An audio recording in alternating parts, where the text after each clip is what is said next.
They did this man dirty. They absolutely, completely, disgracefully did this man dirty. And the worst part? Half of you are sitting there right now defending the people who did it.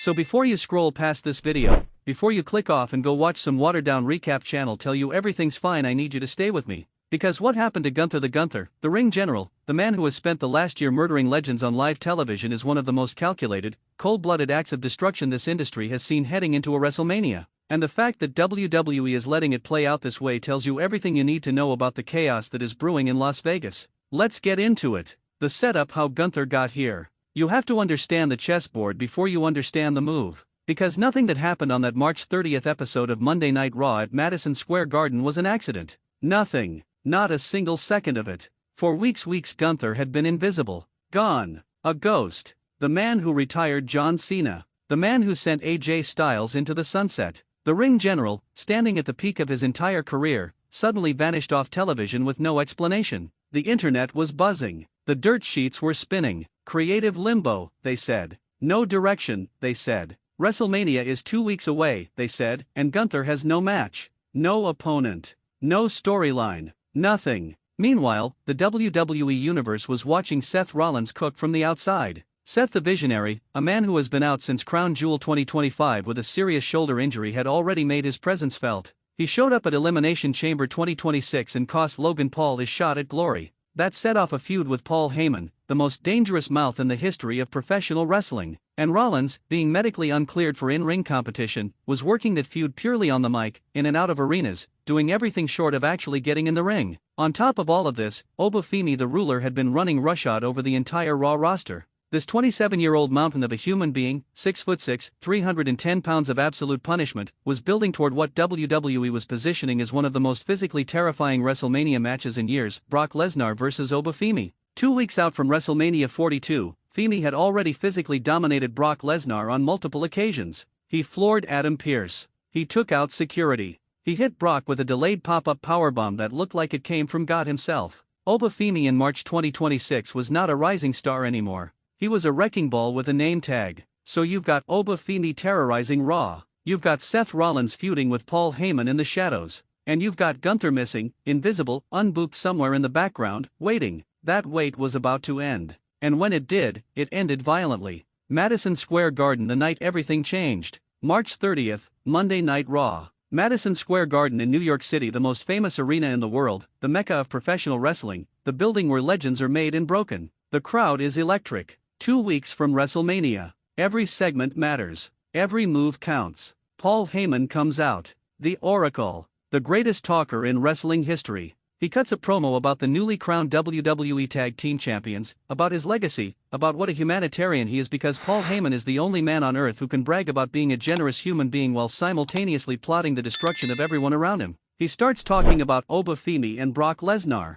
He blames Raw GM Adam Pearce for ruining his plans. And then Pearce's music hits. Adam Pearce comes out, and he's got news that makes Paul Heyman's face shift from smug confidence to something that looks a lot like fear. Boston PD, he announces, has dropped all charges against Seth Rollins. And not only that, Seth Rollins has been medically cleared for in-ring competition. The crowd erupts. And before Heyman can even process what that means, before the color can fully drain from his face, Seth Rollins appears. Out of nowhere. Steel chair in hand. He slides into that ring like a man who has been waiting 8 months to do exactly this. He cracks Heyman across the back with that chair. The sound echoes through the garden. Heyman goes down. Rollins, consumed by fury, sets Heyman up with a stomp, his finisher, his exclamation point, the move that ends careers. And that is the exact moment. That is the exact moment Gunther arrives. The ring general comes out of nowhere, yanks Rollins out of that ring by his collar, drags him to the floor and locks in the sleeper hold. Right there. On the announcer's desk.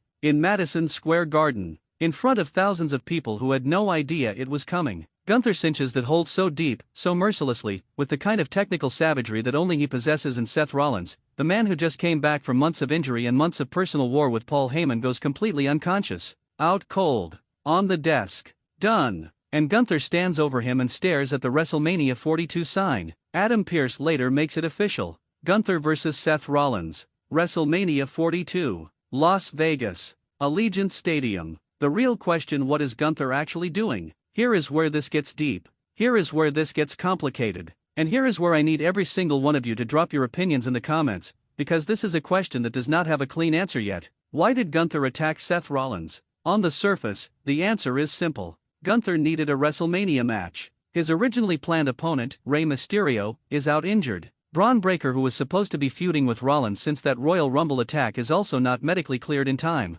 WWE had 2 stars with no opponents and 2 slots to fill. Creative connected the dots. Done. But is it really that simple? Is the ring general a man who has built his entire identity around the idea that the wrestling mat is sacred, that every match must mean something, that he doesn't play politics or make moves for convenience? Is that man really just doing this because he needed a spot on the card? Some people are pointing to Paul Heyman, the Oracle, the man Gunther just saved by yanking Rollins off of him before the stomp could land. Think about that. Gunther didn't just attack Seth Rollins out of nowhere and happened to save Heyman in the process. He specifically, deliberately, surgically removed Seth Rollins from Paul Heyman at the precise moment Heyman needed saving. Is Gunther now working for Paul Heyman? Has the ring general, the proudest man on this roster, sold himself to the most manipulative mind in WWE history? Is there a business arrangement between the man who has marketed himself as a general and the man who has always needed generals to do his bidding? Because if that's what's happening, if Gunther is Heyman's hired mercenary heading into WrestleMania, then this story is so much bigger than a match.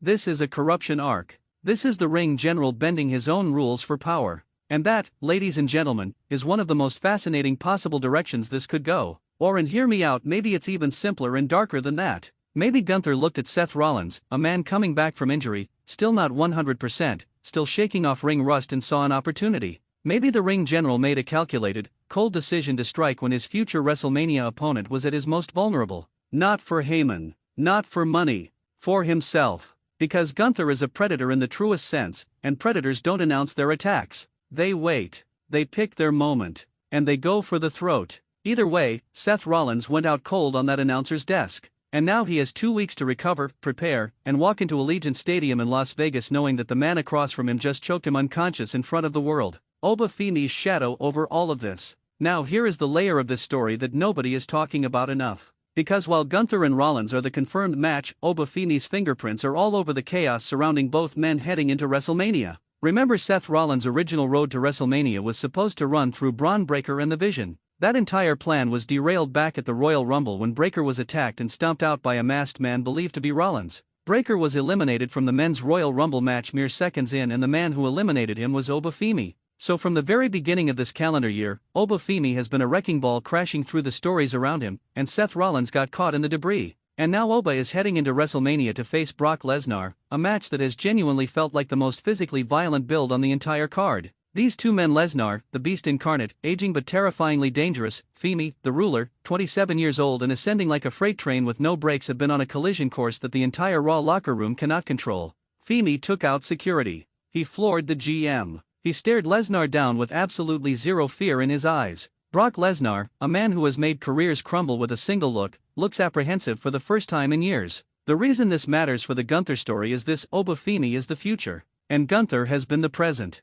These two men are operating on a similar wavelength: dominance, destruction, the belief that they are simply better than everyone else in that building, and they have not yet been in the same story at the same time. But WrestleMania has a way of creating crossroads. And when Obafemi finishes what he's building in Las Vegas, the next logical question becomes, what happens when the ruler and the ring general finally collide? That's a future war worth anticipating. But first, Gunther has Seth Rollins to deal with. What happens at WrestleMania 42? WrestleMania 42, April 18th and 19th, 2026. Allegiant Stadium in Las Vegas, Nevada. Live on ESPN in the United States, Netflix internationally. The card is stacked almost beyond belief. Cody Rhodes defending the undisputed WWE Championship against a heel Randy Orton, CM Punk against Roman Reigns in a rematch that promises to be even more brutal than WrestleMania 41, Brock Lesnar against Obafemi in what could genuinely be a generational changing of the guard, and in the middle of all of it, Gunther versus Seth Rollins. And I want to be very clear about something. This match, which on paper looked like a last-minute booking necessity, 2 stars without opponents being plugged together, has the potential to be the sleeper hit of the entire weekend. Think about what these two men bring to the table. Seth Rollins is one of the most creative, explosive, unpredictable workers in the history of this company. He has had WrestleMania moments that people will talk about forever. He is a performer who rises to the biggest occasions with a consistency that is genuinely remarkable. He's coming back from a real shoulder injury, he's been out of in-ring action for months, and he is furious. Not scripted furious. Real furious. The kind of fury that comes from watching your career get derailed, from sitting on the sideline, from watching opportunities pass and then getting choked unconscious in front of the world on your first night back. And Gunther? Gunther is operating at the peak of his powers. A man who retired John Cena. A man who retired AJ Styles. A man who has methodically, brutally dismantled every opponent put in front of him. His style hard-hitting, technical, suffocating is the perfect counter to everything Rollins does. Rollins needs speed, needs space, needs to be unpredictable. Gunther is going to try to take all of that away. He's going to try to turn this into a war of attrition, grind Rollins down, make that surgically repaired shoulder scream and put him to sleep. The question is whether Seth Rollins, with everything he has been through, with all the damage to his body, with all the fuel of this betrayal and this humiliation burning inside him, whether that is enough to overcome the most dominant force in WWE right now. This is not a match. This is a statement. One of these men is going to leave Las Vegas diminished, and the other is going to be elevated to a level they haven't reached before. The verdict and what you need to do right now. Here is where I land on all of this, and I want you to tell me in the comments if you agree or if you think I'm completely wrong, because that's what this channel is about. We talk. We argue. We figure this out together. Gunther attacking Seth Rollins at Message was one of the most effective surprise returns WWE has pulled off heading into a WrestleMania in years. It solved two booking problems simultaneously. It added genuine mystery, why is Gunther connected to Heyman? And it created a match with real WrestleMania-level stakes built in naturally. The contrast in styles. The history of both men. The timing. All of it works. But WWE cannot let this stay shallow. They have 2 weeks. 2 weeks before WrestleMania 42. And they need to give us a reason why Gunther did this beyond he needed a match. The Heyman connection needs to be addressed. The sleeper hold on that announcer's desk needs to mean something beyond a shocking visual. The ring general's motivations need to be crystal clear by the time that bell rings in Las Vegas. Because if they give us the full story, if they build this with the intensity it deserves, Gunther vs. Seth Rollins could walk into WrestleMania 42 as an undercard match and walk out as the match of the weekend. And that would be the most ring general thing that has ever happened. Drop your predictions in the comments right now. Does Gunther win at WrestleMania 42? Is he working for Paul Heyman? And who do you think wins the night, Gunther over Rollins, or does Seth find a way to pull off the comeback story of the decade? Share this video with every wrestling fan you know. We are 2 weeks from WrestleMania 42. The chaos is real, the stakes are real, and Ring Rumble 1 is going to be here for every single second of it. Let's go!